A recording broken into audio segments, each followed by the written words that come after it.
अस्सलाम वालेकुम वरहमतुल्लाहि वबरकातुह।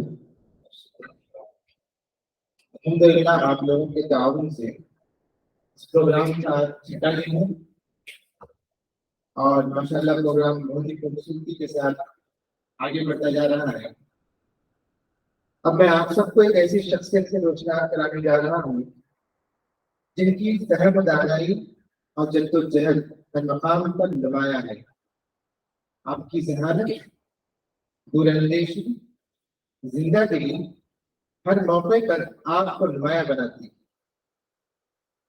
उस्ताद मोहतरम का तलबा के साथ मुश्किलाना रवैया, उस्ताद मोहतरम का तलबा के साथ मोहब्बत, ये बेमिसाल है।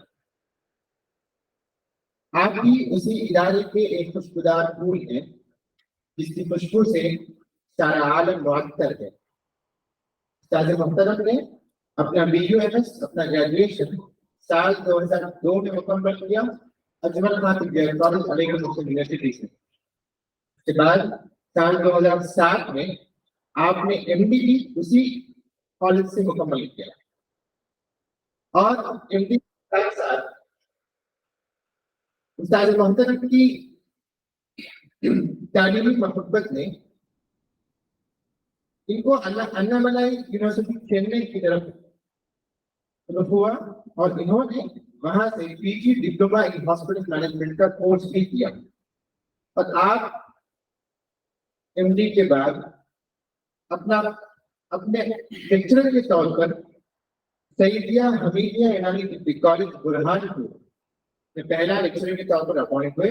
उसके बाद 2010 से 2014 तक आप NRHM national rural health mission में बतौर मेडिकल ऑफिसर रहे। बिहार के पटना डिस्ट्रिक्ट में ही रहे। उसके बाद अल्लाह रब्बुल इज्जत का करम हुआ कि अल्लाह रब्बुल इज्जत ने अजीम शख्सियत को 2014 में इस अजीम शख्सियत को इस इदारे को इस अजीम शख्सियत से नवाजा। मैं मेरी मुदार doctor Mohammad Tanveer Alam sir, assistant professor department of कुलियात DTCH पटना, मैं जावेद सर को दावत देता हूँ तो स्टेज पर तशरीफ लाएं।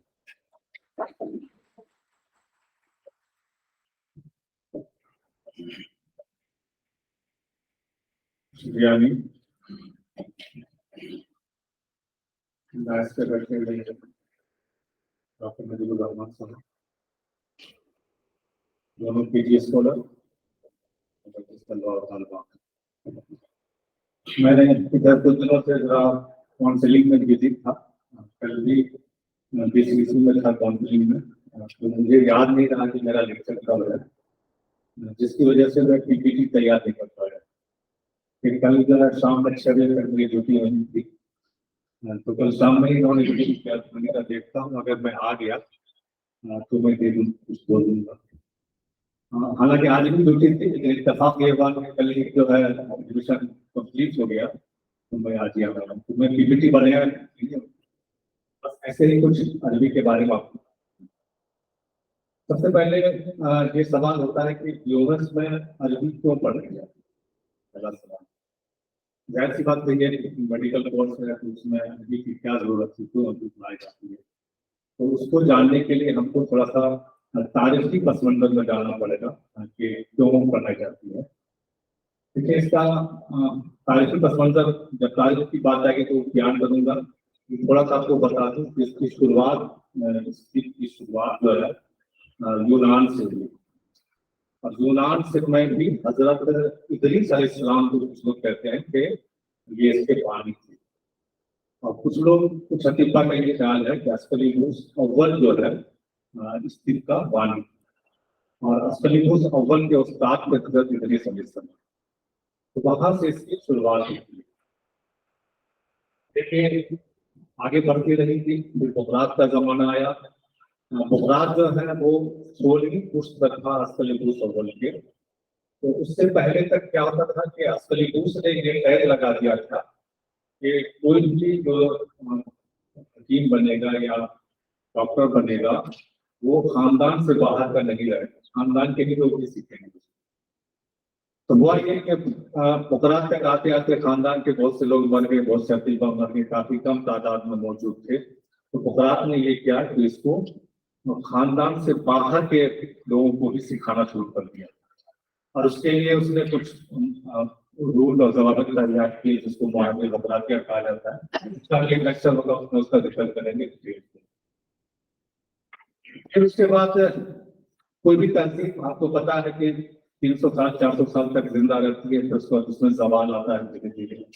यूनानी तहजीब में भी जवाल आया, तो फिर ये शिफ्ट हुई रोम की तरफ। अब रोम का बहुत मशहूर तबीब था जालिनूस। जालिनूस का नाम सुना होगा, गैलन का, बहुत मशहूर था। उसने जो है काफी तरक्की किया यूनानी टीम को, और उसने मिलिट्री मेडिसिन की जाती है। आज आप देखते होंगे कि हर फौज में डॉक्टर होता है, हॉस्पिटल होता है, तो उसकी शुरुआत रोम से हुई, और उसका मुजिब जो था जालिनूस था, उसने मिलिट्री मेडिसिन की इजाद किया। वहां भी लगभग 200 साल 300 साल तक यूनानी तरक्की करती रही। फिर जब मुसलमानों का राइज हुआ, जब हमारे नबी आए लगभग 600 ईस्वी में, और मुसलमानों की हुकूमत फैली, तो फिर ये दिन जो है मुसलमानों के अंदर आई। तो उस वक्त चूंकि किताबें वगैरह नहीं थी अरबी में, तो जो मुसलमान खलीफा था, खास करके हारून रशीद, उसने बगदाद में क्या किया, बैतुल हिकमत कायम किया, एक इदारा कायम किया बैतुल हिकमत। अब उसमें उसने ये किया कि जो भी बुक होती थी जिस जबान में, उसका वो अरबी में तर्जुमा कराया करता था, चाहे यूनानी जबान में हो, रूबी जबान में हो, या इब्रानी जबान में हो, यहाँ तक के संस्कृत की बुक का भी उसने अरबी में तर्जुमा कराया। और यहाँ से अतिबा जो है, मनकाल हिंदी हो गए, चकताल हिंदी हो गए, ये लोग जो है बगदाद गए थे, और वहाँ उन्होंने संस्कृत की बुक का, खासकर के जो चरक की बुक है, चरक संहिता, की बुक थी सूत्र संहिता, उसका तर्जुमा उन्होंने जो है अरबी में किया। और उसने एक शोभा कायम कर दिया था कि दुनिया में कहीं भी कोई भी बुक की मिले, उसको ले आना है और ला करके उसका तर्जुमा करना है। सिर्फ ट्रांसलेशन भी नहीं होता था, बल्कि उसकी बाइंडिंग वगैरह जो होती थी, उसकी हिफाजत वगैरह भी की जाती थी। तो इस तरह से ये जो चीज है, ये ट्रांसलेट होती गई आपके अरबी जबान में, और अरबी जबान में बहुत बड़ा जखीरा कायम हो गया बुक का। और तिब का, यूनानी तिब का जो गोल्डन पीरियड कहलाता है, वो इसी पीरियड में कहलाता है, यानी 700 ईस्वी से लेकर के लगभग 1300 ईस्वी तक का जो पीरियड है, वो यूनानी तिब का गोल्डन पीरियड कहलाता है। और यूनानी तिब इस जमाने में काफी तरक्की किया, बहुत ज्यादा, इतना ज्यादा तरक्की किया कि वहम गुमान में भी हम लोग नहीं आ सकते कि इतनी ज्यादा डेवलप थी। आपको ये जानकर ताज्जुब होगा कि 900 ईस्वी में सर्जरी की शुरुआत हो गई थी, और अबुल कासिम ज़हरावी जो है वो फादर ऑफ सर्जरी कहलाते हैं, या अबुल जरार जिसको कहा जाता है, उन्होंने उस जमाने में कैटरेक्ट का ऑपरेशन किया था 900 ईस्वी, जबकि अभी कुछ भी इजाद नहीं हुआ था। इसी तरीके से ईसा कहाल है, ईसा कहाल उस जमाने का स्पेशलिस्ट है, ये लगभग जो है 1100 ईस्वी के आसपास की बात है। उस जमाने में वो अमराजी चश्म के माहिर थे, और उस जमाने में उन्होंने सबसे पहले, दुनिया में सबसे पहले एनेस्थीसिया जो है ईसा कहाल ने किया था। तो आप समझ सकते हैं कि कितने ज्यादा डेवलप है। जैसे अभी आपने पढ़ा होगा 12th में, जैसे सारे लोग आए हैं, ये सर्कुलेशन की इजाद विलियम हार्वे ने किया, पढ़ा होगा। लेकिन 1200 ईस्वी में इब्न नफीस ने जो है सर्कुलेशन को बता दिया। इब्न नफीस के अगर आप बुक देखें अभी भी, तो उस वक्त जो है उसने फिगर के साथ जो है उसको डिस्क्राइब किया था। तो काफी डेवलप ये बुक, ये यूनानी की, और सिर्फ अरब में ही नहीं रही, बल्कि जो है वहां से निकली फिर बड़े सदीद में, यानी अफगानिस्तान का एरिया, पाकिस्तान, हिंदुस्तान इसमें आई। तो हुआ ये कि क्योंकि अब वहां से अरबी लैंग्वेज थ्रू उस एरिया में पूरा अरबी बोली जाती है, अब वहां पे जवाल आया। अब जवाल क्यों आया? आपको पता है कि चंगेज खान ने हमला किया था, और 1258 ईस्वी में बगदाद पे हमला किया था हलाकू। तो हलाकू खान ने जब बगदाद पे हमला किया था, तो पूरे बगदाद को तहस नहस कर दिया था। 10 लाख लोग कत्ल हुए थे बगदाद में। और रात की गलियों में जो है घोड़े जो है घोड़े के पाँव घूम पर डूब गए थे मुसलमान क्यों इतना ज्यादा उसने किया था। और जितनी भूख थी ज्यादा जो भी उसके हाथ लगी वो भूख जो है उसको उसने या तो जला दिया या फेंक दिया दरिया में। बगदाद के पास नदी बहती है फुरात, तो वहां पे उसने जो है फेंक दिया और इतनी भूख फेंका कि 3 दिन तक पूरे दरिया का पानी जो है काला या नीला बना इस तरह से। बहुत सारा जखीरा बर्बाद हुआ। लेकिन उससे पहले क्या हुआ था, जो उससे पहले क्या हुआ कि तीर जो है हिंदुस्तान आ चुकी थी, लगभग 1100-1200 ईस्वी के आसपास जो है फिर हिंदुस्तान आ चुकी थी। मलिक खुसरो की हुकूमत थी लाहौर में। वहां पे मलिक खुसरो ने के जमाने में सबसे पहला कवि जो हिंदुस्तान आया था वो अब्दुल राफे हरवी, पहला कवि, यूनानी कवि पहला अब्दुल राफे हरवी। और ये जो है लगभग 1200 ईस्वी का जमाना वहां पे। तो उस वक्त यहाँ पे पर्शियन लैंग्वेज से ये है। आपको पता है कि नहीं पता नहीं, लेकिन ये जान के ताज्जुब होगा तो 1947 तक हिंदुस्तान की जो ऑफिशियल लैंग्वेज थी वो पर्शियन थी।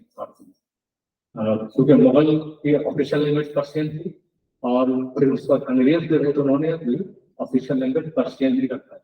1943 के बाद हिंदी ही है पर्शियन। तो जब अतीफा यहाँ आए तो यहाँ के लोग तो हिंदी जानते थे, पर्शियन जानते थे, तो बहुत सारी बुक जो है आपके पर्शियन में ट्रांसलेट की। उसके बाद उर्दू जानने वाले, क्योंकि अकबर के अहद में उर्दू जो है राइज हो चुकी थी, तो ज्यादा तादाद जो है उर्दू जानने वाली थी। तो फिर भी महसूस हुआ तो उर्दू में ट्रांसलेट किया जाए। क्योंकि पहले क्या होता था कि पहले जो भी लोग पढ़ते थे वो आलिम या काजी लोग होते थे, मदरसे के तलबा होते थे, वही चीज पढ़ते थे। तो वो जो है अरबी जानते थे, पर्शियन भी जानते थे, तो उनको पढ़ने में किसी किस्म की कोई दिक्कत महसूस नहीं होती थी। बल्कि ऐसा था कि जो लखनऊ का कॉलेज है, तकमीलुद्दीन कॉलेज लखनऊ, उसमें सिर्फ मदारिस के ही तलबा को दिया जाता था एडमिशन। तो अरबी जानते थे सिर्फ उन्हीं को एडमिशन दिया जाता था और किसी को नहीं दिया जाता। तो वो लोग पढ़ते थे आराम से। लेकिन फिर बाद में हम लोग भी आए, इसी तरह के हम लोग हैं ISC वगैरह करके हम लोग शामिल हुए। तो हम लोग तो अरबी जानते नहीं थे, इसलिए ये महसूस हुआ कि जो अरबी लैंग्वेज में जो बुक है उसका ट्रांसलेट उर्दू में किया जाए। तो इसका जिम्मा जो है हकीम अजमल खान ने उठाया। उन्होंने एक कमेटी बनाई थी जो कि अरबी में या पर्शियन में जो भी बुक होती थी उसका ट्रांसलेशन करती थी। तो इस कमेटी के जो सदस्य थे हमारे यहाँ के शेखपुरा है डिस्ट्रिक्ट बगल में, वहाँ के थे अल्लामा कबीरुद्दीन साहब। उन्होंने उनका बहुत बड़ा कंट्रीब्यूशन है इसको ट्रांसलेट करने। उन्होंने खुद अपने जाती तौर पर लगभग जो है 60 से 65 बुक का ट्रांसलेट किया अरबी से उर्दू में। और भी बहुत सारे ऐसी बात है जिन्होंने जो ट्रांसलेट किया उसको बुक को अरबी से उर्दू में। अब उर्दू में ट्रांसलेट तो हो गई, लेकिन चूंकि 700 ईस्वी से लेकर के और समझ लीजिए 1900 ईस्वी तक लोग अरबी में पढ़ते थे, ये जखीरा पूरा अरबी और उर्दू में था, इतना लंबा सब था। उसका जब ट्रांसलेशन हुआ उर्दू में तो ट्रांसलेशन तो हो गया, लेकिन जो टर्मिनोलॉजी है वो अरबी में करता रहा। ठीक है ना, जैसे अमराज के नाम वगैरह हो गए तो बहुत सारे अमराज के नाम अरबी में हो गए। जैसे मिसाल के तौर पर बुखार है तो बुखार का मान लीजिए ट्रांसलेशन हो गया हुम्मा, मतलब हुम्मा अरबी लफ्ज है, उसका ट्रांसलेशन बुखार हो गया। लेकिन नाम जो है अरबी बना, जैसे दिल क्या है अरबी लफ्ज है, टीवी को बोलते हैं, वो वैसे ही रहा। जैसे जातुल जन हो गया, फिलोलॉजी को बोला जाता है, जातुल जन जो सीने की बीमारी है, तो वो अरबी में रहा। तो वो ये जो भी टर्मिनोलॉजी है वो अरबी में मौजूद रही। और उसके जो अस्बाब अलामात, यानी बहुत ज्यादा कह लीजिए कि अभी भी अरबी का अमल दखल है इसके यूनानी की। अच्छा, बहुत सारी किताबें ऐसी हैं जो कि ट्रांसलेट नहीं हो पाई अभी भी। जैसे अबू सहल वसीम की किताब में अभी भी उसका पूरा ट्रांसलेशन नहीं हुआ, हालांकि कुछ थोड़ा सा हुआ है लेकिन उसका पूरा ट्रांसलेशन नहीं हो पाया। तो लोग बहुत सारे लोग उसको अरबी में भी पढ़ते हैं। इसीलिए अरबी की जरूरत महसूस की कि चूंकि अरबी टर्मिनोलॉजी बहुत ज्यादा मौजूद है दवाओं में भी। अगर आप दवा पढ़ेंगे या पढ़ेंगे उसमें भी मौजूद है, और अमराज के सिलसिले में। जैसे मिसाल के तौर पर दवा अगर पढ़ेंगे तो पढ़ा जाएगी माहियत। माहियत क्या है? माहियत भी अरबी लफ्ज है जिसके माने होता है उसका पूरा जो स्ट्रक्चर वगैरह है उसको बयान करना। इसी तरीके से अगर अफाल देखा जाए, अफाल भी अरबी लफ्ज है जिसके माने मतलब उसका फंक्शन होता है।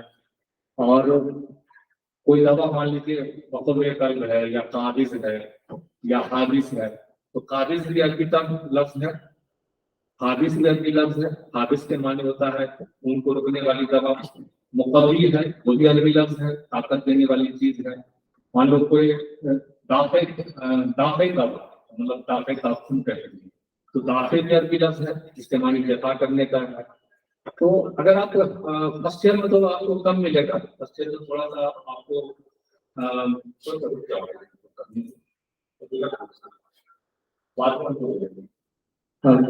ये जो आपके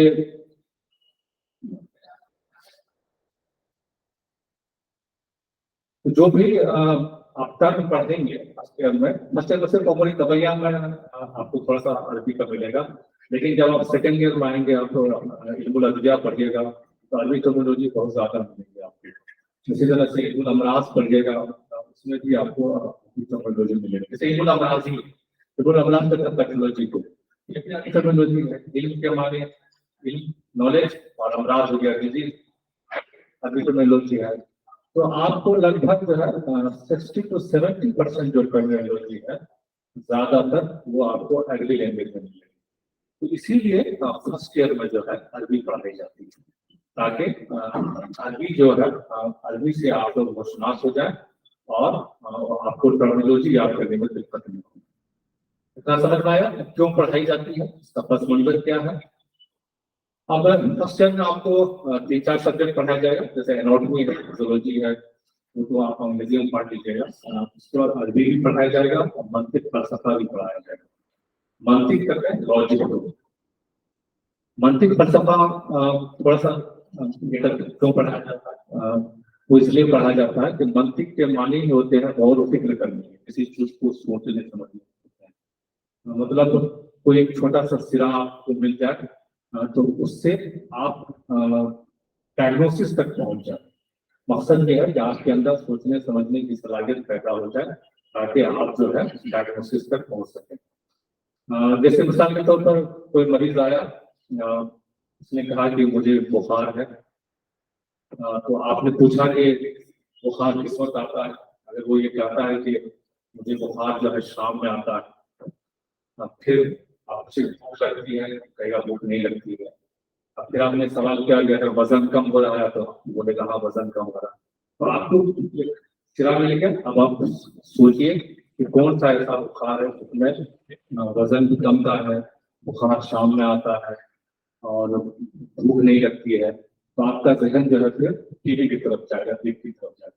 इस तरह से जैसे जैसे आगे बढ़िएगा आपको तो होता ही है कि मरीज सारी चीजें आपको बताता है, उसको डायग्नोसिस करके बताएगा। वो सिर्फ आपको कंप्लेन करेगा या सिम्टम बताएगा, साइन आपको देखना है और फिर उससे आपको डायग्नोसिस बनाना। तो उस डायग्नोसिस के बनाने में जो आपकी गौर और फिक्र होनी चाहिए, उसके लिए मंतिक पढ़ाई जाती है ताकि आपका जहन गौर और फिक्र की तरफ माइल हो जाए। और ये तो अरबी मंतिक हो गया, और एक पेपर उमर तबैया पढ़ाया जाएगा। उमर तबैया जो है बेसिक प्रिंसिपल है यूनानी मेडिसिन का, यानी हर मेडिसिन का एक प्रिंसिपल होता है, चाहे कोई मेडिसिन, चाहे वो पैथ या फिर आपके होम्योपैथ हो या आयुर्वेद हो, सबका एक अपना प्रिंसिपल होता है। उसी प्रिंसिपल के तहत वो इलाज करते हैं। तो उमर तबैया जो है यूनानी का बेसिक प्रिंसिपल है, जिसमें आपको बताया जाएगा कि बीमारी क्यों होती है और उसका इलाज किस तरह से करना चाहिए। तो हम अरबी की तरफ बढ़ रहे थे। अरबी में आपको को जो है 2-3 चीजें मेन हम पढ़ना है। एक तो ग्रामर, अरबी ग्रामर आपको पढ़ाई जाएगी, और उसके अलावा आपको जो है वर्ड मीनिंग बताया जाएगा, वर्ड मीनिंग आपको पढ़ना है। और उसके अलावा जो है फिर ट्रांसलेशन वगैरह कर पड़ता है। तो थोड़ा सा कंपेरिजन करता चलूंगा मैं कि कुछ मिसालों के साथ पीपीटी बना नहीं पाया अगर तो मैं आपके के साथ करता। जैसे मिसाल के तौर पर कुछ कुछ डिफरेंस है अरबी और इंग्लिश ग्रामर में, और कहीं पे सेम भी है। जैसे आपने इसके बारे में पढ़ा होगा नंबर के बारे में इंग्लिश ग्रामर में, नंबर दो है सिंगुलर और प्लूरल, है ना। अरबी ग्रामर में थोड़ा सा फर्क है, अरबी ग्रामर में ऐसा नहीं है। जैसे अरबी ग्रामर में सिंगल को वाहिद बोला जाता है, और दो अगर नंबर हो उसको तस्नीया बोला जाता है। इंग्लिश ग्रामर में ऐसा नहीं है, अगर एक से ज्यादा है तो वो क्या हो जाएगा, प्लूरल हो जाएगा, वो जमा हो जाएगा। लेकिन अरबी ग्रामर में क्या है, दो को तस्नीया बोला जाता है, और दो से ज्यादा अगर है तो उसको फिर जमा बोला जाता है, प्लूरल फॉर्म आ जाएगा। और एक बेसिक डिफरेंस और भी है, जैसे वर्ब है, मान लीजिए वर्ब है, तो इंग्लिश ग्रामर में ऐसा होता है कि वर्ब में वो जेंडर नहीं होता, मतलब मेल फीमेल नहीं होता वर्ब में। जैसे किसान तो राइट वर्ब है या वो वर्ब है, अब उसमें मेल फीमेल नहीं होगा, वो दोनों के लिए इस्तेमाल होगा। आपको पता है मतलब मेल के लिए भी इस्तेमाल होगा वो, और फीमेल के लिए भी इस्तेमाल होगा। इस तरह से राइट जो है, राइट में लिखना फीमेल के लिए भी होगा और मेल के लिए होगा। अरबी ग्रामर में ऐसा नहीं होता, अरबी ग्रामर में जो चेंज हो जाता है, फीमेल के लिहाज से वर्ब अलग हो जाएगा और मेल के लिहाज से अलग हो जाएगा, ठीक है। और जैसे मिसाल के तौर पर एक वर्ड है फॉलो, फिर आइन राम, तीनों पे जबत है, फॉलो वर्ड है। अब अगर उसमें अगर मेल के लिहाज से अलग वर्ड हो जाएगा, फॉलन के माने डू, किया उसने, मतलब ये पास्ट टेंस से फिर कह लीजिए उसने किया, तो अब जो है ये अलग अलग हो जाएगा, मेल के लिहाज से अलग हो जाएगा, फीमेल के लिहाज से अलग हो जाएगा। और उसके अलावा नंबर के लिहाज से भी चेंज हो जाएगा, जैसे वाहिद का अलग हो गया, तस्निया का अलग हो जाएगा, और जमा का अलग हो जाएगा। इसी तरह से मेल का अलग हो जाएगा ये तीनों, फीमेल का अलग हो जाएगा। जैसे मिसाल के तौर पर फॉला है, और उसका मान हो गया क्या उसे एक मर्द नहीं, और उसी में अगर अलिफ लगा दीजिएगा फाला, क्या उस दो मर्द में, और वाव लगा दीजिएगा तो जमा हो जाएगा फालू, क्या उन सब मर्दों। ये हो गया मेल का, और मेल में तीनों आ गया, वाहिद तस्निया जमा तीनों। इसी तरीके से फीमेल का अलग हो जाएगा, फीमेल का हो जाएगा फाला, वाहिद तस्निया वाहिद, मुअन्नस गायब फालता फाला, इस तरह से अलग अलग हो जाएगा। इंशाल्लाह किसी लेक्चर में हम पीपीटी बना के इसको समझा देंगे। तो इस तरह से ग्रामर में अलग अलग फर्क होता है। अब जैसे आप अगर इसकी जमाने के लिहाज से अगर देखा जाए, ग्रामर में कौन क्या होता है, जमाना तीन होता है, माजी हाल मुस्तकबिल होता है तीन तरह का। और लेकिन अगर अरबी ग्रामर में देखिए, वर्ग के लिहाज से इसको देखा जाए जमाने को, तो वो भी अलग होता है, डिफरेंट होता है। अरबी ग्रामर में क्या होता है कि हाल यानी प्रेजेंट और फ्यूचर का एक कदम होता है, जिसको मुजारी बोला जाता है।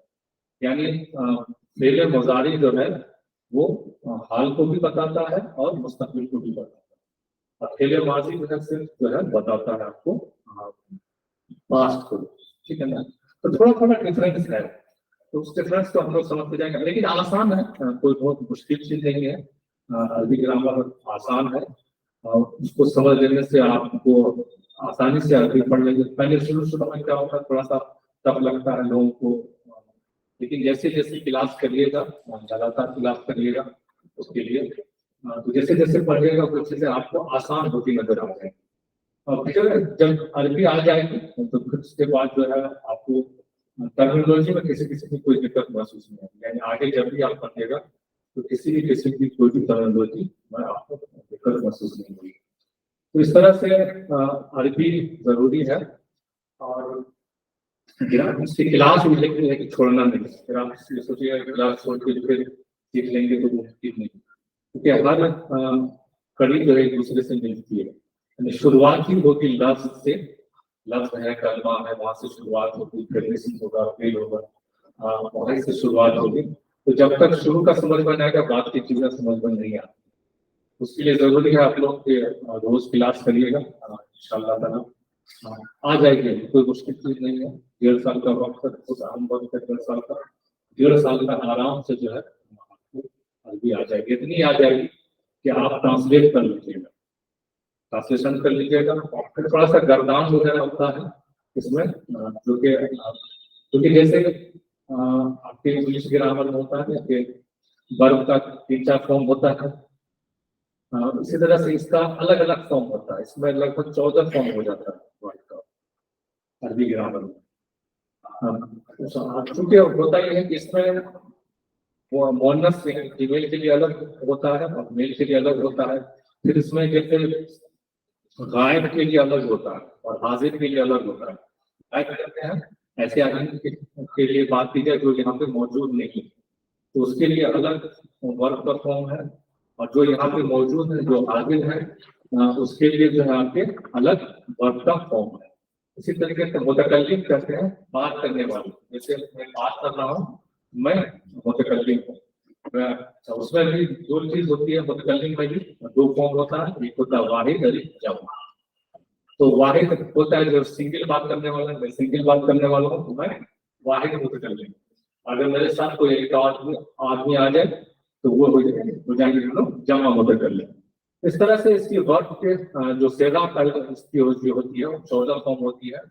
तो थोड़ा सा शुरू में दिक्कत होता है, लेकिन उसका एक टेक्निक है याद करने का, वो सब क्लास में आपको बता दिया जाएगा टेक्निक, उसको याद कर लीजिएगा इंशाल्लाह, तो बहुत आसान हो जाएगा, किसी किस्म की कोई परेशानी उसको नहीं रहेगी। लेकिन हाँ, शर्त उसके साथ ये है कि आपको रोज क्लास करनी है, रोज क्लास करिएगा तो आसानी से आ जाएगी, कोई मुश्किल नहीं होगी। इवन ट्रांसलेशन वगैरह लड़के करने लगे, आपकी जो सीनियर जिन्होंने लगातार क्लास किया है वो आज के डेट में अरबी से उर्दू ट्रांसलेट कर लेते हैं, या उर्दू से अरबी दोनों तरह का ट्रांसलेशन कर लेते हैं, तो आसानी हो जाएगी, कोई मुश्किल नहीं। बाकी क्लास में आइएगा तो बताएंगे इंशाल्लाह, ठीक है। आज इतना ही रखते हैं, इसी दिन और भी जो एग्जाम्पल के साथ इसको कंप्लीट करेंगे, ठीक है।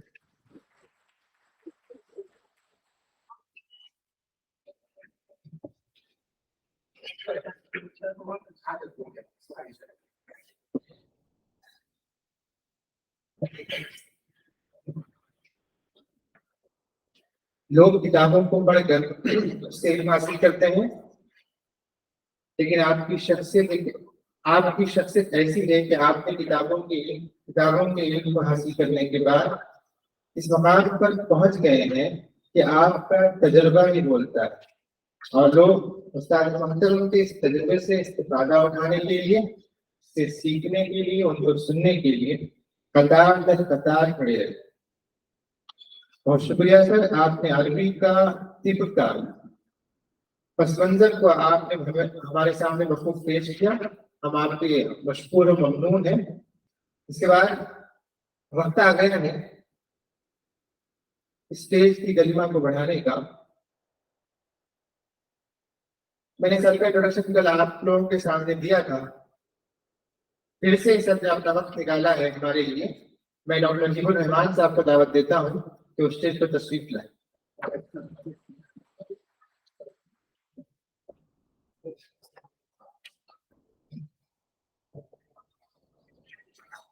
अस्सलाम वालेकुम।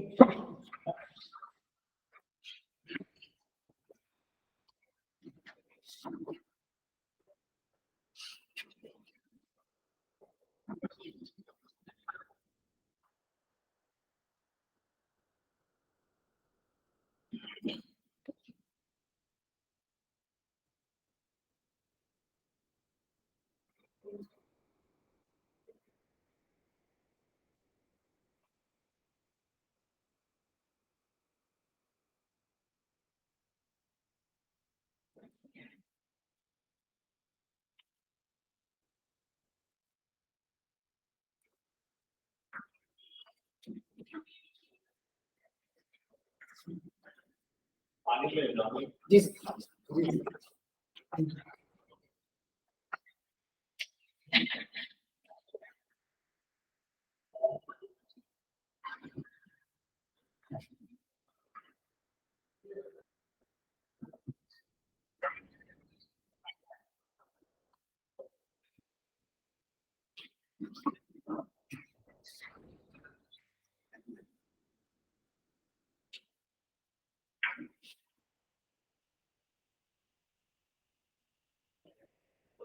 आज का जो मेरा टॉपिक है क्लिनिकल एक्सपोर्ट।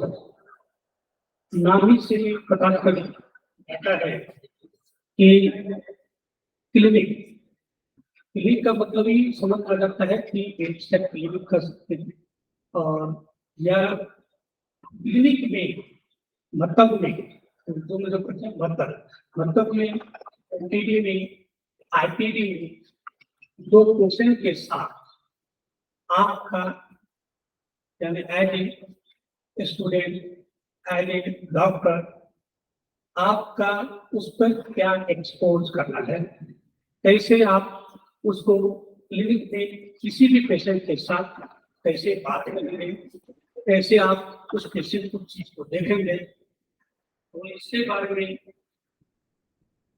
छोटा सा पहले मैं इंट्रोड्यूस करूंगा, उसके बाद आपको क्लिनिक में ले जाते ऑन प्रैक्टिकल एक्सपोज में कराऊंगा। इससे आपको ये पता चल जाएगा कि आपका जो आपने थ्योरी जो देखा और आपने उसको प्रैक्टिकल किया, उसमें क्या आपका स्किल कैसे डेवलप हो रहा है, आपका नॉलेज कैसे अपडेट हो रहा है। तो इसके बारे में मैं कुछ बताऊंगा, उसके बाद मैं ले चलूंगा ओपीडी और आईपीडी। तो क्लिनिकल एक्सपोजर मेडिकल स्टूडेंट को हॉस्पिटल और मकतब में मरीजों की निगहदाश्त बेहतर तरीका करने से के लिए तजर्बाकार और माहिर अफराद की निगरानी में बेहतर अंदाज में कैसे की जाती है, वह क्लिनिकल एक्सपोज के जरिए कला को बताया जाता है, या उसी को हम क्लिनिकल एक्सपोजर के नाम से जानते हैं। ये उन तलबा को बेहतर तजर्बा हासिल करने का मौका भी फराहम है जो तिब की तालीम का माहौल होता है, जिससे कि तलबा जरूरी मालूमात के साथ साथ प्रैक्टिकल स्किल में पेशा वाराना महारत हासिल करता है। तो ये आप बोल देख सकते हैं कि clinical exposure refer to the opportunity for the medical student to gain the first hand experience with the patient and the health care setting and the supervised environment. यानी कोई भी आप सीनियर जो फैकल्टी है, स्पेशलिस्ट डॉक्टर है, उसके साथ आप मिलकर पहले दिन से ही अगर आप मान लिया कोई आदमी कोई फैकल्टी आपको एनाटॉमी पढ़ा रहा है, एनाटॉमी पढ़ा रहे हैं, तो एनाटॉमी में मान लिया क्लिनिकल आपको पढ़े, तो क्लिनिकल आपको पढ़ाया तो देखिए पता चला कि ये क्लिनिकल क्या है, फर्स्ट बोन है, ये इंडिकेट है, दूसरा इंडिपेंडेंट है, उन्होंने आपको थ्योरी बताया, लेकिन उसी चीज को विजुअलाइज वीडियो के जरिए उस चीज को दिखाता है, तो क्लियर हो जाए कि आपने थ्योरी पढ़ा भी और उसको आप विजुअलाइज देखा भी, उस चीज को क्लिनिकल को कैसे क्लिनिकल है, उसके दो ये है, उसमें पता चल जाएगा बिजनेस में ये दो ये उसके अंदर होते हैं, बीच में सांप चुपते हैं, ये स्टर्नम से जुड़े रहते हैं, स्टर्नम क्लिनिकल ग्लैंड बनाती है, तो एक प्रोसेस से जुड़ा रहता है, तो एक क्लिनिकल ग्लैंड बनाता है।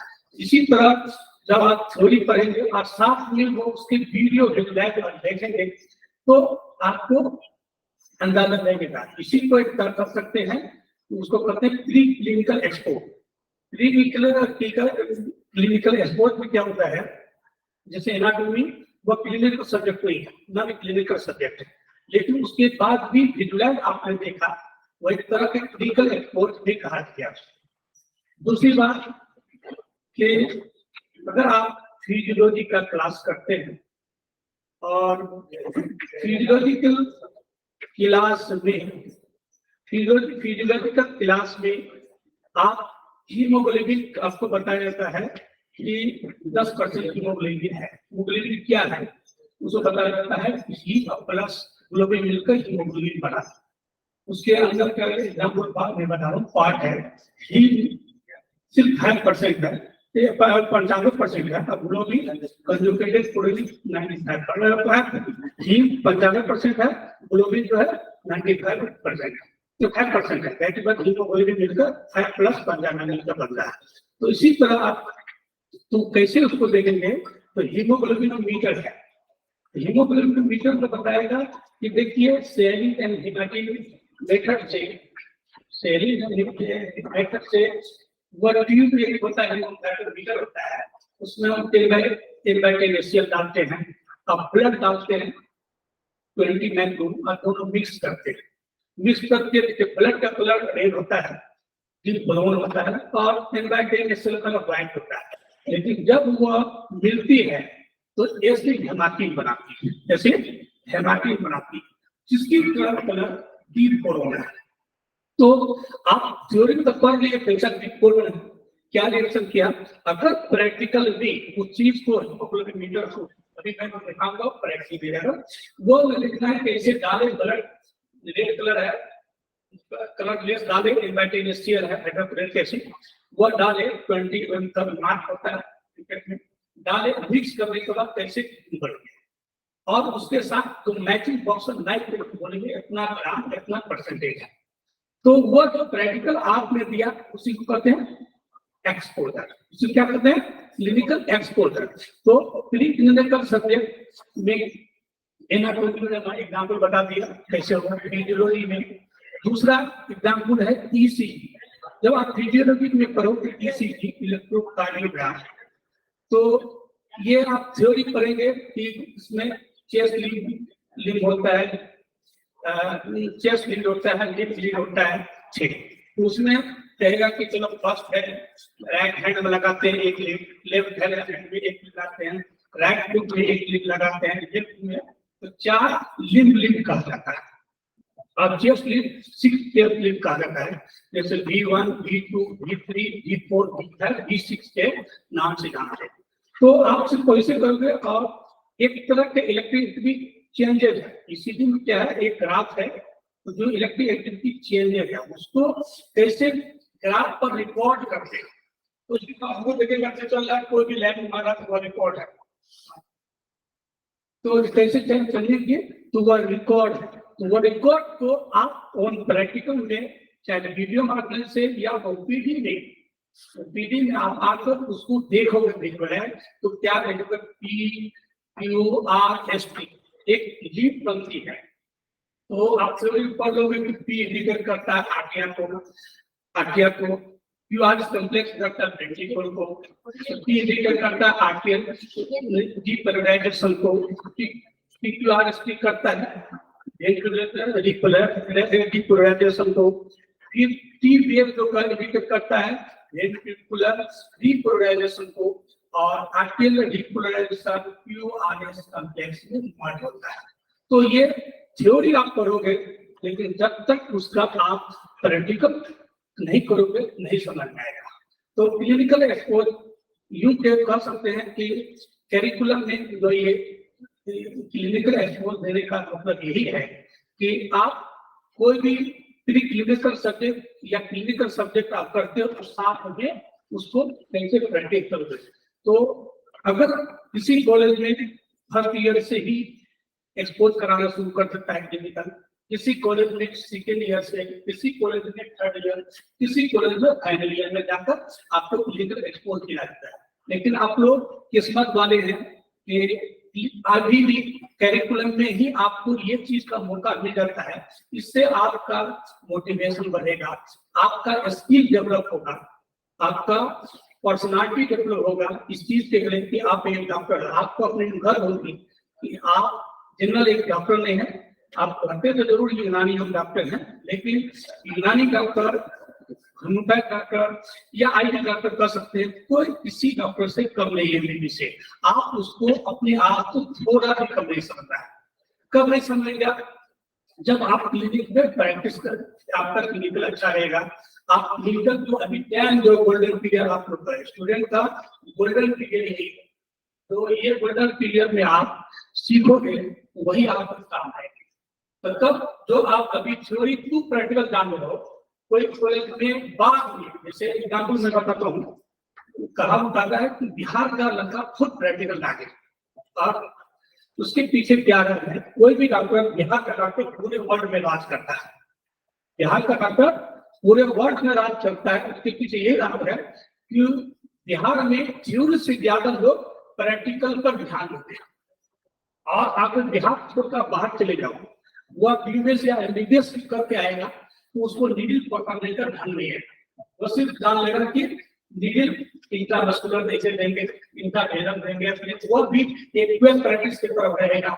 आपके यहाँ आएगा, खड़े रहेगा, लोग यहाँ अभी आता है फॉरेन से, एनआरआई से आता है करके, कहाँ खड़े, रसिया कराने सर, आप मेरे यहाँ आता है ट्रेनिंग में सीखने के लिए छुट्टी होती है, 1 महीना मेरे यहाँ तक आता है, मैं कहता हूँ उसके पास उसको एनाटॉमी का भी नॉलेज नहीं आता है, फिजियोलॉजी का भी नॉलेज, उससे लाइफ में हम लोग यूनानी वाले अच्छे हैं, जिसको हम लोग एनाटॉमी, फिजियोलॉजी भी और क्लिनिकल एक्सपोजर और क्लिनिकल एक्सपोज भी मिलता है साथ में। तो वही कॉलेज आगे बढ़ता है, आयु काल या कोई भी डेवलप आगे बढ़ता है, जो साथ में पहले दिन से ही क्लिनिकल एक्सपोज शुरू हो जाए, फिर क्लिनिकल पेपर जैसे एनाटॉमी, फिजियोलॉजी, बायोकेमिस्ट्री, ये चीज आपको पढ़ाई हो रही है। इस चीज में पहले दिन से ही साथ में थ्योरी टू प्रैक्टिकल शुरू हो जाती है, क्लिनिकल एक्सपोज हो जाती है, चाहे वो वीडियो की तरह हो, वीडियो का जमाना है, आप वीडियो थ्रू ही मिले हो, वो भी आपको मिल जाती है। तो उस दिन से आपका डेवलप शुरू हो जाता है और मोटिवेट अपने आप में भी होता है कि चलो हम डॉक्टर, हम जिस जगह पढ़ रहे हैं, जिस कॉलेज में पढ़ रहे हैं, वहाँ नहीं होती है। ये आप चलेंगे भी अपने में फक्र होगा, आप कहीं कहेंगे भी तो कहेंगे कॉलेज से चलो हम पहले भी सर आज ये देखा, और ये खुशी अपने फैमिली को बांटते हैं, जो भी मैं या आप जो भी है, सब भी कोई भी पढ़ कर नहीं आता है, करके आता है, वो आने के बाद भी उसको ये पता चलता है कैसे करना। तो वही मैं वो इसी में एक पॉइंट में दे दिया था कि ये तो भैया बड़ी दिया, दूसरा जो है clinical exposure is important for all medical student, the timeless extend the exposure may vary depending on the curriculum and educational requirement of each medical school. Some medical schools may provide the exposure opportunity in the first year the student, while others may delay such exposure until later. यही मैंने बताया कि किसी college school में पहली दिन से शुरू हो जाती है, किसी में सेकेंड ईयर में, किसी में थर्ड ईयर में, किसी में फाइनल ईयर में। अब कभी कभी क्या होती है, जब क्लिनिकल जैसे बेस थर्ड ईयर में बेस क्लिनिकल है तो लेके जाकर प्रैक्टिकल शुरू कराते हैं, एक दिन थ्योरी एक दिन प्रैक्टिकल, तब जाके एक्सपोज करता है। लेकिन ये चीज आप लोग को पहले दिन से अगर मिल जाती है तो सबसे अच्छा। वही जो अभी मैं बात किया था वही चीज है कि in the general first year medical student typically focus on the learning foundation, the foundational concept in the basic science such as the anatomy, physiology, biochemistry. However, some medical schools may offer early clinical exposure in the form of the shadowing the experience, simulation based training या community और quiz program. तो मैंने ये अभी बता ही दिया ये चीज, ऊपर वाला चीज मेरा। दूसरी बात होगी सिमुलेशन बेस्ड ट्रेनिंग और कम्युनिटी और ट्रेनिंग प्रोग्राम। अगर आप लोगों को फर्स्ट ईयर में छोटे छोटे क्लिनिकल छोटे ओपीडी में ले जाते हर छोटे और प्रैक्टिकल चीज पर डिस्कस किया जाए और शॉर्ट हिस्ट्री केस पर प्रेजेंट किया जाए, और दूसरी बात कम्युनिटी और क्विज प्रोग्राम है कि कल बाहर ले जाकर कोई भी प्रोग्राम अगर होता है तो फर्स्ट ईयर से अगर आपको शामिल कर लेता है तो और आपका मोटिवेशन ये डेवलप होगा कि इसको करेंगे। वो जो अभी मैं जितना बात बोला सब इसी की चीज के अंदर का मैं बात बोला हूँ, इसी चीज के अंदर के बात मैं बोला हूँ। तो वही मैंने थोड़ा सा पीपीटी आप लोग के सामने भी इसलिए रख दिया कि आप लोग देखेंगे, हो सकता है कोई पिक्चर निकले तो उससे आपको फायदा होगा कि चलो ये चीज है। देखिए अर्ली क्लिनिकल एक्सपोज, कोई भी क्लिनिकल जाने से पहले earlier clinical exposure है, ये भी है earlier clinical exposure is the teaching learning method which fosters the exposure of the medical student to the patient and earlier the first year medical college। वही तो मैंने बात किया है कि फर्स्ट ईयर से ही अगर आपको ये लर्निंग टेक्निक है, अगर आपको प्रैक्टिकल कराना है तो और बेहतर हो सकता है। वही चीज को इस चीज में मैंने जब भी बात बोली है, उसी चीज को इस चीज में आपको उसमें है। ये देखो, ये चीज एक है कि role of the student in the earlier clinical exposure. तो ये इसमें correct in the curriculum earlier clinical exposure makes an overall impact on a student performance and the confidence. In curriculum, student can passive observe। मान लीजिए सबसे बड़ी बात है कि अगर ये clinical exposure होती है कि आपका कॉन्फिडेंस डेवलप होगा, आपका परफॉर्मेंस डेवलप होगा। और पैसिव ऑब्जर्वर का मतलब है कि a passive observer, medical student can be observed differently situation in the hospital in the real time practice such as the manner procedure or the patient department level। अगर आपको कोई भी मैनर अगर college में हो रहा है तो उसमें आपको, मैंने मान लिया कि थ्योरी ने आपने फैकल्टी ने आपको थ्योरी बताया और कोई भी प्रोसीजर मैनर या मैनर, तो मैनर में हर आदमी कर नहीं कर सकते हैं, लेकिन मैनर में आईएनजी इंसिडेंट है। नाम सुना है इंसिडेंट? मान लिया बॉयल्स है, बॉयल्स अपसेस ऊन से, मान लिया किसी को बॉयल्स है, जब हम अपसेस है, अपसेस एक क्या होता है? Abscess is the local collection of pus, a collection of the pus any part of the body which is the displacement of the tissue। उसको कहते हैं अपसेस। साइन है colon, dolor, rubor, pain and loss of function where the gland is involved। तो किसी अपसेस है, उसमें पस है, उसको लिए इंसिजन देते हैं। क्या कहते हैं? इंसिजन। और पस निकालने को ड्रेनेज करते हैं। तो इंसिजन एंड ड्रेनेज जो होता है, ये छोटा मैनर सर्जरी में कहा गया। इंसिजन है ड्रेनेज, तो छोटा किसी को जख्म कौन बाहर, वो चीज को अभी से ही ऐसी ऑब्जर्वेंस आप रिव्यू हो गए। मैंने किया एक्टिव, आपने किया देखा पैसिव। राम किल्ड टाइगर, एक टाइगर किल्ड बाय मी, यही होता है कि पैसे ये ना पढ़ा आप लोगों ने। राम किल्ड टाइगर, एक टाइगर किल्ड बाय मी, वही चीज दूसरे लैंग्वेज में है।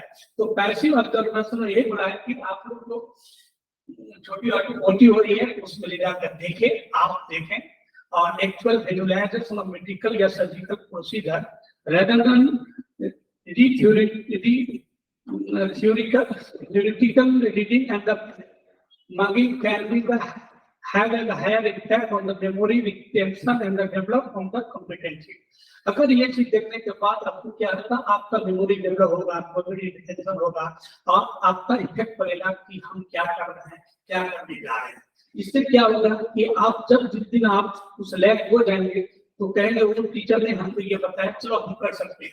आप में बोल्डनेस होगी, आप में हिम्मत नहीं, वैसा नहीं सीधर पकड़ हाथ उठाएगा ऐसे ट्रीमर की तरफ देखेगा। वो तो क्या होगा, हमने तो देखा, क्योंकि आपका कहे फिर जाएंगे और हाथ ऐसे कराएंगे, क्यों होगा ट्रीमर की तरफ, क्यों होगा ध्यान वाली करेंगे, गिर जाएंगे, ये होगा ये होगा। तो नेगेटिव पहले कभी नहीं सोचा कि पॉजिटिव थिंकिंग बोल रहा है, मैंने तो देखा था, सर ने किया था, एंटी क्या मैं भी कर सकता हूँ। ये तो हौसला आपको अपडेट, ये मोटिवेट आपको अपडेट ले जा सकता है। इसी एक्टिव ऑब्जर्वर वही है कि एक्टिव ऑब्जर्वर करता है, as an active observer the student can observe a few simple clinical skills such as the catheterization, pillow tapping, intubation। देखिए ये चीज है, अगर कोई आप एक्टिविटी जो मान लिया कि आपको क्या एक्टिव ऑब्जर्वेशन आप करके एक्टिव करवाएंगे और नहीं करवाऊंगा कि ओपीडी में ले जाऊंगा आईपीडी में और किसी को फोल्ड लगाना है, तो मैं एक बार लगा कर देखा दूंगा तो कैसे फोल्ड से कैसे लगता है। और उसी को आप फिर उसी चीज को उन प्रैक्टिकल करोगे, वही कैटेगराइजेशन पुलिस लगा हुआ कैटेगराइजेशन करोगे, आप वो चीज देख लो, दूसरा इजी करो। तो सर इतना डेटा लेते हैं, चलो 50 में डालना है, इंसर्ट करना, 50 में इंसर्ट करना, में मार्किंग होती है, जो पुलिस कैटेगरी जो होती है पुलिस वो मार्किंग होती है। तो 50 में बोलोगे डाल रेस्क्यू है, मान लीजिए रेस्क्यू डालना है 50 में इंसर्ट करना, आप एक मिनट में डालो। हेटिव स्टैंडर्ड चिल्ली पैसे का ये हो गया, एक बार देख लो कैसे हेटिव और चिल्ली किया, ये ओपन हो गया। वह एक बार मैं बता दूंगा, आप भी कर सकते हो। वही बनाते एक्टिव वजह से काम क्या है कि बार बार आपको ओपीडी में आईपीडी में ले जाकर उस चीज को कैटेगराइजेशन टेक्निक, दूसरा periodic effusion technique, periodic effusion नाम, पिरियोडिक इफ्यूजन सुना है, पिरियोडिक नाम सुना है, and abnormal accumulation of the fluid in the periodic space। दोनों लंग्स के अंदर कवरिंग को पिलोड़ा करते हैं, covering is lungs in the pleura, covering the lung in the pleura. उसी के मेम्ब्रेन में 50 ml परसेंट नॉर्मल आता है to moving inspiration expiration, that is respiration के लिए हम लोग सांस लेते हैं छोड़ते हैं, नाम लेते हैं, इसके लिए नॉर्मल आता है प्रिवेंट फ्रिक्शन, रगड़ से बचाव के लिए रहता है 50 से 20% नॉर्मल। अगर उसमें abnormal accumulation of the fluid, जैसे जनरल ट्रांजिट फ्लूइड है, जैसे हाइड्रोथोरैक्स इसको कर सकते हैं, वही दैट इज उसी परसेंट पिरियोडिक फ्लूइड। दूसरा ascites fluid, that is the peritoneal fluid, and abnormal accumulation of the fluid in the peritoneal cavity. Abdomen में अगर एब्नॉर्मल पानी हो जाता है, फ्लूइड हो जाएगा, उसको कहते हैं एसाइटिस फ्लूइड। तो वो टेपिंग होता है, टेपिंग का नाम है थोरा सेंटेसिस, एक टर्म है थोरा से थोरा कोस्टोमी, थोरा सेंटेसिस, अम्ल बुझन, उर्दू में कहते हैं अम्ल बुझन। तो ये करने के एक बार मैं बता दूंगा, ये जो पानी है यहाँ ऐसे निकल मारेंगे, जाने के बाद ऐसे टेपिंग करेंगे। आप एक बार देख लोगे तो प्रैक्टिकल होना क्या चाहिए कि आपको वक्त उसके वीडियो के माध्यम से, उन प्रैक्टिकल पेशेंट के माध्यम से उसको आपसे कराया जाए, वीडियो देखिए और जाकर जरूर कीजिए। तो वो एक्टिव ऑब्जर्वर है कि आपने एक्टिव उसमें करके देखा, आपने खुद करके उस चीज को देखा। और तीसरी बात है इंट्यूबेशन, नाम सुना है इंट्यूबेशन?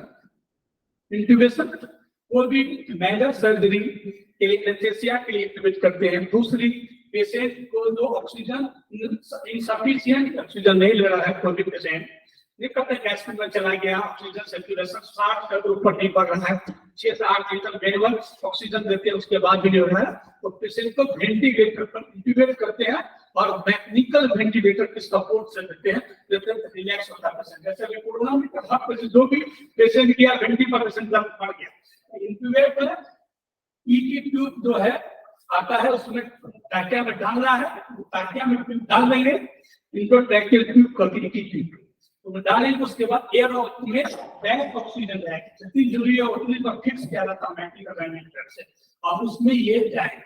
तो ये प्रोसीजर आप जब फैमिली मेंबर होंगे, आपके यहाँ अगर आईसीयू है, ये जगह जगह नहीं आईसीयू होगी, तो पहले आपको एक बार देखकर आपके बैग को कब करते हैं, हम लोग भी एमडी में उस टाइम में जब पेशेंट लेट हो जाता था तो बंद कर देता था आईसीयू में, और करता था इसको मेरे सीनियर जो मैडम थी सर से जो मेरे टाइम में पढ़ने में मेडिकल अफसर कहते करो तुम लोग जल्दी जल्दी करो, हम लोग खुश होकर करते थे। इससे क्या होता है, उसी से मोटिवेट होता था, नहीं अपने आप को देखेगा जल्दी जल्दी करो, इससे सीखो। क्या 2 बार के टाकिया के बदले में टाकिया का फूड पैर में चल जाएगा, क्या हो जाएगा, इस रुपये का चला जाता तो पूरा निकाल हो जाएगा। तो इसलिए टाकिया में डालना है, दूध ही एक ही जगह है, इसीलिए एक्टिव चीज लिख करके हम लोग प्रोसीजर करते हैं। तो एक्टिव ऑब्जर्वेशन में ये चीज आपको खुद कराया जाता है, ठीक है। Actor in the rehearsal, actor in the rehearsal, actor में as an actor in rehearsal the student perform a task for the learning such as the performance of characterization। अभी आपने जो बोला तो आपको कैरेक्टराइजेशन के लिए बार बार परफॉर्मेंस किया जाएगा, आप खुद करोगे। एक्टर इन रिहर्सल, एक्टर आप होगे, रिहर्सल आप करोगे और करवाएंगे कोई स्पेशलिस्ट के साथ में उनके गाइडेंस पे आप करोगे।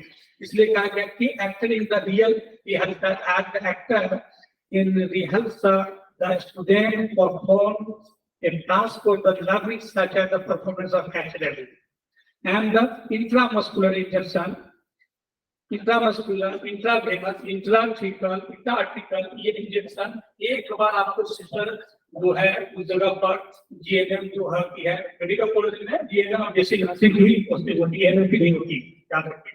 तो जो सिस्टर होती है जीएनएम जो होती है वो आपको इंट्रामस्कुलर आपको इंजेक्शन एक दिन देखा आपको डाल 90 डिग्री पर देना है, कहाँ पर 65 डिग्री पर देना है, कहाँ 45 डिग्री पर एंगल पर देना है, उस हिसाब से आप उससे खुद करोगे बार बार। This real time rehearsal can be initially performed on the simulation based model, यानी छोटे छोटे आप क्लिनिक में जाकर कर सकते हो या उसकी मॉडल बना के करोगे, या आपको मॉडल एवं मिलेगा आर्टिस्ट मिलता है इंजेक्शन डालने के लिए, डमी मिलता है, डमी भी मिलेगा, प्रैक्टिकल भी हो सकता हो, उसमें आप जाकर वीडियो लेना होगा, उसमें बार बार इंजेक्शन डालोगे, कैसे देंगे, कैसे हिप में देंगे, कैसे ब्रेस्ट में देंगे, ग्लूटेस में देंगे, इस तरह से आप बार बार, इसलिए you are the actor in the rehearsal process, actor in the performance. As an actor in the performance, the student can assist the used in the performing procedure such as lateralization, intramuscular, the make education more interesting. The active involvement of the student enrich the memory in the clinical study. आप इसको हमेशा ये करना, clinical study ये जब करोगे तो हमेशा मेमोरी में रहेगा। आप एक बार जब भी प्रैक्टिकल कर लोगों वो जल्दी भूल जाती है, थोड़ी लोग भूल जाते हैं लेकिन प्रैक्टिकल नहीं भूलते। कोई कर एक्टिंग ये आप उससे सेल्फ रिफ्लेक्शन होगा और पार्टिसिपेट करने के बाद आप आपका मोटिवेशन डेवलप होगा। उसके बाद है कि अगला पॉइंट है opportunity for the teaching clinical skill and the procedure. तो आपकी जो अपॉर्चुनिटी जो दी जाएगी कि दूसरी बात है कि कोर्स लेवल प्री क्लिनिकल या अर्ली क्लिनिकल एक्सपोजर। अभी आपको मैंने बोल रहा है कि ओपीडी में आप जाओगे, ओपीडी में जाओगे और जो आप थ्योरी आपको पढ़ाया आपके फैकल्टीज ने आप उसका प्रैक्टिकल किए, तो प्री क्लिनिकल ईयर वही होता है जैसे एनाटॉमी पढ़े, फिजियोलॉजी में क्लिनिकल सब्जेक्ट पढ़ते हैं उस पर प्री क्लिनिकल। क्लिनिकल चीज मैंने पैथोलैब में गए वो आपने सीखा, जो लैब में जो प्रैक्टिकल किया वो क्लिनिकल, ठीक है। तो उसके बाद clinical year clinical skill lab hospital community, उसी के बारे में क्लिनिकल ईयर पॉइंट है।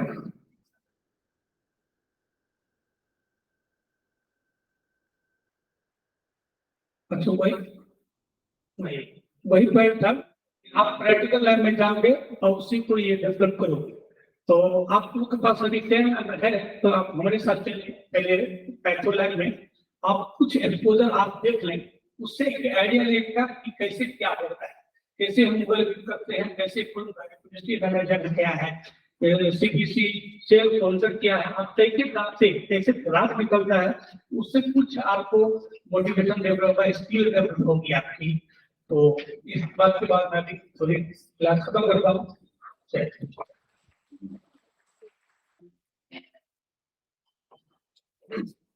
बहुत शुक्रिया सर की अपनी सारी मेहनतें, सारी कोशिशें, सारी काबिशें इस बात पर रहती हैं कि तलबा थ्योरी के साथ साथ प्रैक्टिकल पर किस तरह से आमादा हो जाए और उसको करने, मतलब एक स्टूडेंट कोई भी तालिब इल्म कितना जल्दी प्रैक्टिस में आ जाए, ये सब काबिशें होती है, हमारे लिए बहुत मुफीद है। इंशाअल्लाह सर से हम और इस्तेफादा होंगे और सर चलते हैं। हाँ सर, एक बार